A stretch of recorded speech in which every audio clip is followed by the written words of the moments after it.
So we start with James Bond, Let's 007, go. just Let's because do it's it. the Do most do recent do one. do. We've become demonetized. Do do do do. Wow. Yeah, because you having that tune was just so. So 007 First Light, made by. So for those watching, I don't know where this thing on the top right comes from, where I can see my FPS and stuff. No idea You where it just came from. you're just obsessed about your FPS. You're a true Apparently, like, I gamer. just don't know why it's on. I've never put it on, but it's there, and it's going to, let me tell you, super handy, but quite annoying to see on our recording now. But anyways, the 007 First Light, not Metro Last Light. This is a weird timeline. It's the if those prequel. if those games are related in any way. The brand new James Bond franchise started by the same studio, IO Interactive, who made Hitman. Mm-hmm. And I can tell you, when this game was first announced, I was very confused because I was like, I don't know how, like, I just don't know how this game will come to life. I don't know what it'll be like. Having played this game, so I'm not super far in it, but I've played a fair chunk. I'm like 6-7 hours in.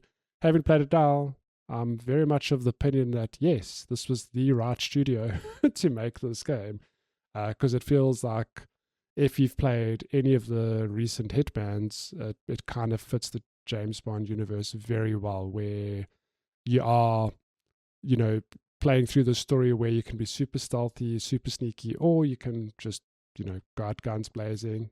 Contextually, context applies depending on your mission, whatever, and it just fits very well.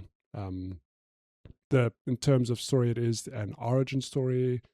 Like I said, brand new franchise. It's how James Bond became the 007 agent, and just figuring out, what is going on at MI6.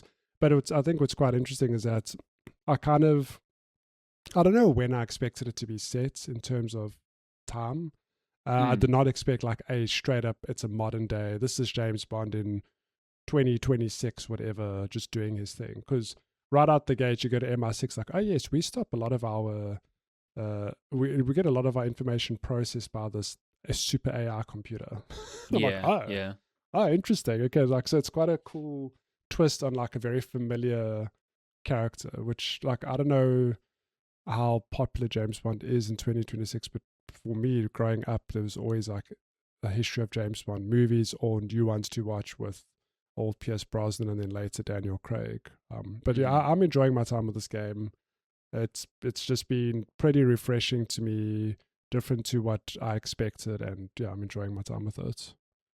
Yeah, I think the fact that IO Interactive picked it up is probably the best studio that could have like done a modern James Bond game that isn't just a shooter.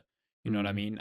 Because I think if you go back to a lot of the older ones, there haven't been ones in quite some time, but you go back to a lot of the others and they pretty rote third person or first person shooters, and there's cool elements to some of those. But this feels like the James Bond simulation that hasn't really been tackled ever. It pulls inspirations from a lot of other games. I think if you've ever played Uncharted 4's Mansion Mission, this is like a game around that. It's stealthy parts. It's kind of like that. It's like stealthy parts. There's very narrative focused linear parts. And then there's just all out like third person shooting. And I think what's cool about First Light is how it moves seamlessly between all three. The very first big mission you undertake, I think about like 3 or 4 hours in, is at a hotel. There's like a chess tournament happening there. This is where a lot of the gameplay footage before the game came out, this is where they set it.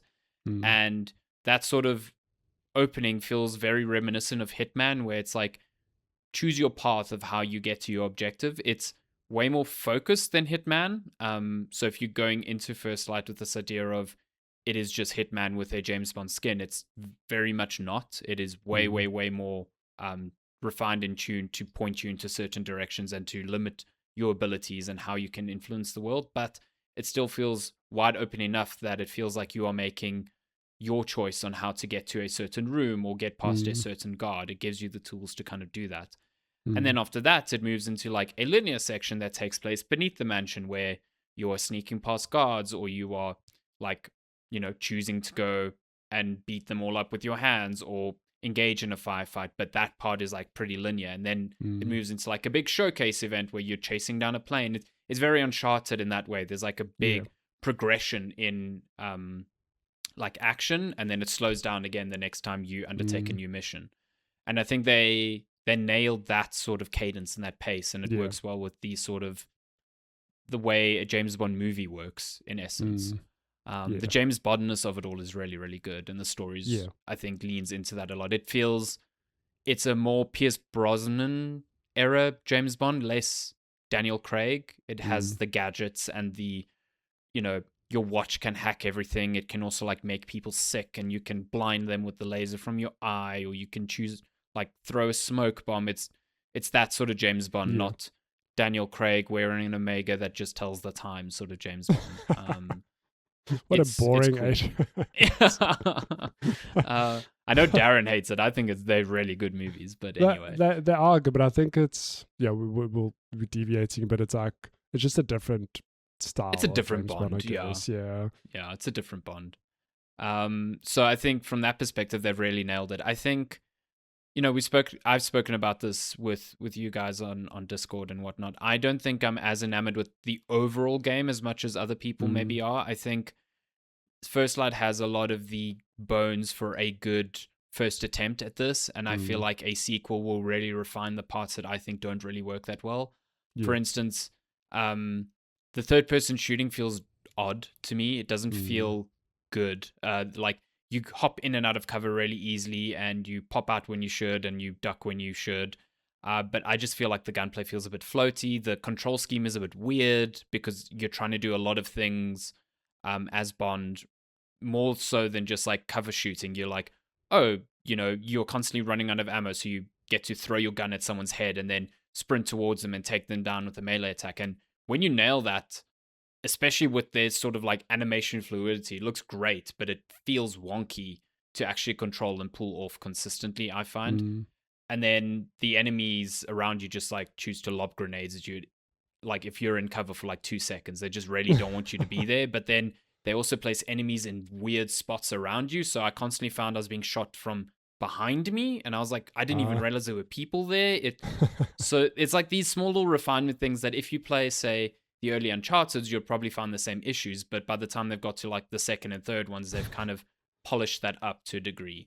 I've also found I'm not as far. I don't actually know how far into it I am, and I'm slightly further than you. But I think the gameplay they give you initially doesn't really evolve all that much. Like, I'm getting a new gadget here or there, but I've seen the sort of skeleton of gameplay that they have on offer, and it hasn't really evolved from there. It's like sneaking feels good, the gadgets are cool, but I'm using my watch to hack 90% of things to get around 90% of things.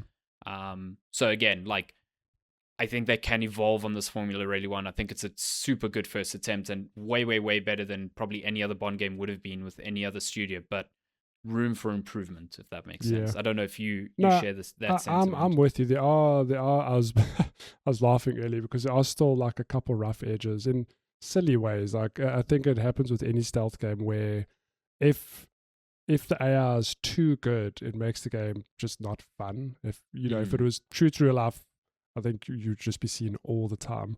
But there was footage now where I didn't know how to get past 2 guards, and I kicked a trolley, made a lot of noise, and just none of them reacted. I was like, oh, okay, like, what am I supposed to do here? So there's like a few little qualms like that. I'm like, yeah, you're right. So the second game that could finesse and like fine-tune a lot of these little things, hopefully. But I think where I'm really enjoying the game is, like I said earlier, I didn't quite know what to expect. I don't know what to expect from a James Bond game made by the Hitman people. But and I haven't actually watched any footage of like, outside of the reveal trailer. I've kind of steered clear of watching any footage. Everything's brand new to me. That level you spoke about, the chess tournaments, like, no idea that was in the game. And I think just how that was executed, where it's like, okay, you need to like get into this building. Even before that, there's a like a mini nightclub mission where you kind of have an objective, like, cool, James, you need to do this, but they don't tell you how to do that thing. It's just from you walking around the environment going like, oh, if I talk, oh, okay, I spoke to this person there, or I overheard this person say that this thing's over here, but there might be like 3 different ways to get to the same objective. And I think that's what I'm quite enjoying, is just figuring it out and just playing through it. And it does nail that thing of, it's like playing through a James Bond movie. There's a lot of over the top nonsense where like, no human would survive this. Like, just it would never work. But it's a piece of fiction, and as a piece of James Bond fiction, it's fun to play through. To be the one actually going like, yeah, okay, how would he do this? Oh, he's going to use this gadget to do this. And even though I thought it was pretty clever, where between missions you like, I agree with you where the gadget selection's a bit like maybe a bit limited at the moment. I don't know as the game goes on, like, do I really have like, will my choices be that significant? It's like, oh, I can only choose 2 out of these like 10 gadgets. Don't know. But it is quite cool. Makes me think of watching the movies as a kid, where it's like, oh, he's talking to Q. Like, what is he going to get? Oh, he's got a watch that does this. And then in that movie, he'll use that one thing like once in a very context specific thing. But I just think for them to, in this game, go like, it's a gameplay thing. Between missions, you go back to MI6. Q's got like a new gadget for you or 2, and you go, well, what do you want to take? And it's very cool. I do laugh that they don't give you context of like, it's like, there's all these gadgets, you can only choose 2 of them. I'm like, why can I only choose 2 of them? Why can I not take them all? There's like there's this dangerous thing happening. Like, do you not want me to have the best odds to complete my mission? Like, no, only 2 of these things. Like, okay. I don't know, like it's one of those things where, again, I've played 6-7 hours, which puts me, I'd say, like in the halfway-ish point, because I think it is about a 15-hour game from what I've seen. I think so, yeah. 15 to 20. I don't know if it's a sort of thing where maybe the charm will wear off if I'm doing the same sort of thing for the next couple missions, or do they keep the momentum? I don't know. But as of playing these first few missions, I'm like enamored and loving just seeing this brand new James Bond doing his thing.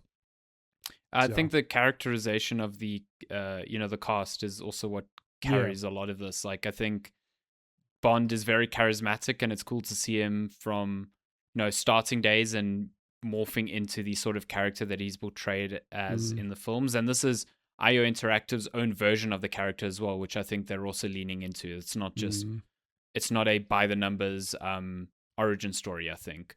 He's cocky and he's confident, but you also see some of the loss he's had to endure and some of the uncertainty around his abilities that he's had to overcome, which I think is really cool. And it's just, I think there's some neat characters all around the game.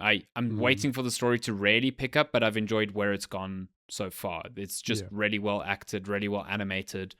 The hand-to-hand combat stuff, especially, like it's got that Arkham-ish sort of fighting, but the smoothness of the animations is unbelievable. Like the way you